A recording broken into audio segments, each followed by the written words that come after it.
With one of the fastest wins in women's UFC history, in at just 14 seconds and with a 100% finish rate in all her professional wins, clearly makes Ronda a terrifying person to be stuck in an octagon with. But are statistics like this enough to define if she's the greatest fighter there ever was? To answer this question, we will delve into Rousey's career by evaluating her performance across 5 key criteria: aptitude, toughness, headspace, longevity, and triumph, scoring each on a scale from 0 to 10. Once we work through these, we can average out the scores to give Rousey a total athlete score and place her on the Athleticus scoreboard. Alright, so are you ready? Let's get it on. First up, aptitude. Rousey has a win-loss record of 12 wins to 2 losses throughout her MMA career. This is a win rate of 85.7%. However, let's compare her to some other iconic fighters in the sport. So there are a few more fighters here that perform better than Ronda. Also keep in mind that Ronda has actually had less fights overall than most of the other fighters here. But regardless, we can see that Ronda is clearly up there in the middle of this top-end range. Another quick way to get a general idea of a fighter's technical capability is to look at their striking differential rate. This is the difference between strikes landed and strikes absorbed per minute. So a positive differential shows a fighter both lands more strikes and takes less strikes, underlining both offensive pressure and defensive grit. We can take a look here at some of the top striking differentials in MMA. Here we can see that Rousey actually doesn't make this list, and to be honest, she's not even close. Rousey's average significant striking differential was about plus 0.2. This figure means that in any given round she tended to land only slightly more significant strikes than she absorbed. This is not necessarily a bad thing. Generally, across MMA, fighters with higher striking differentials tend to be more dominant. But Rousey's statistic here shows a balanced, non-striking approach, with the game focused more on grappling and submissions, which aligns well with the background in judo. Now let's look at finish rates, which is the percentage of fights that win by knockout, technical knockout, or submission. So in other words, the fights which are won through a decisive victory rather than a decision by judges. Here, Ronda rockets to the top. Essentially what this means is that every fight that Ronda won, she won it by pushing her opponent to their breaking point. So let's get a score for aptitude. Just a disclaimer that there are heaps of other incredible stats and data crunch to get these scores, but we're just sticking to the highlights.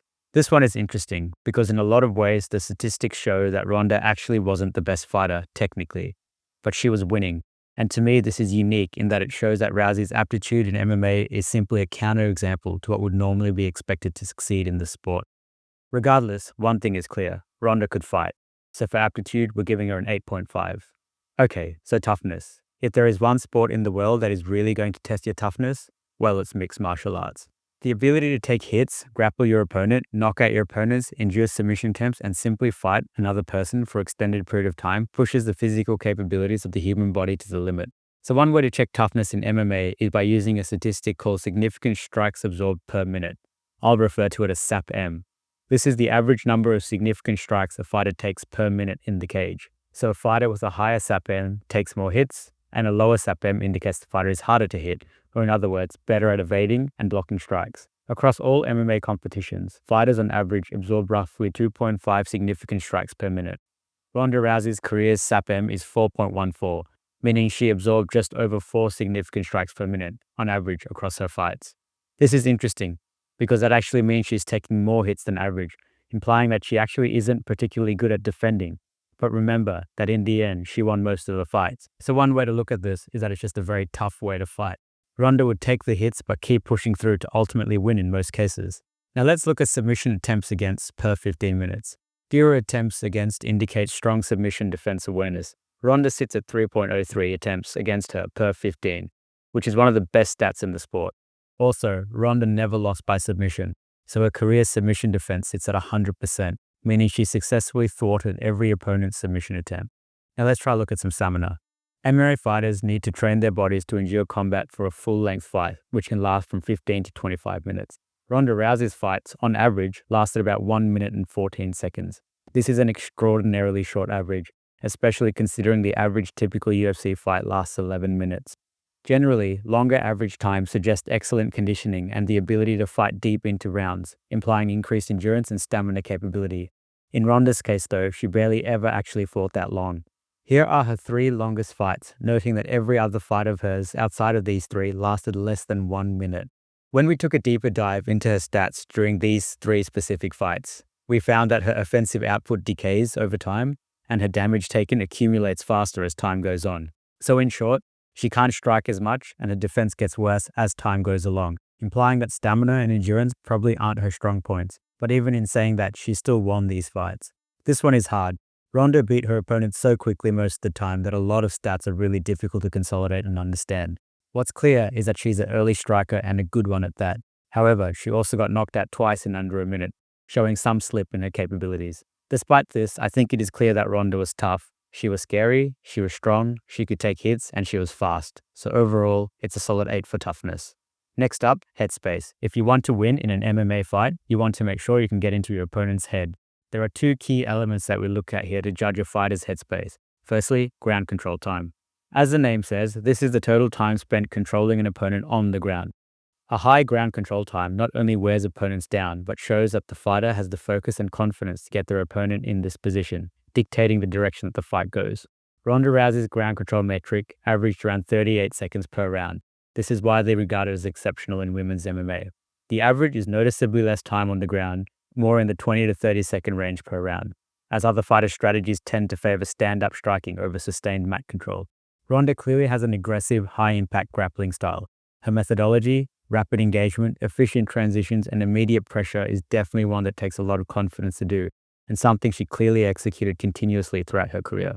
So another metric to really understand a fighter's headspace is to see how they perform in the highest pressure situation, which in this case is looking at how many title fights they have won.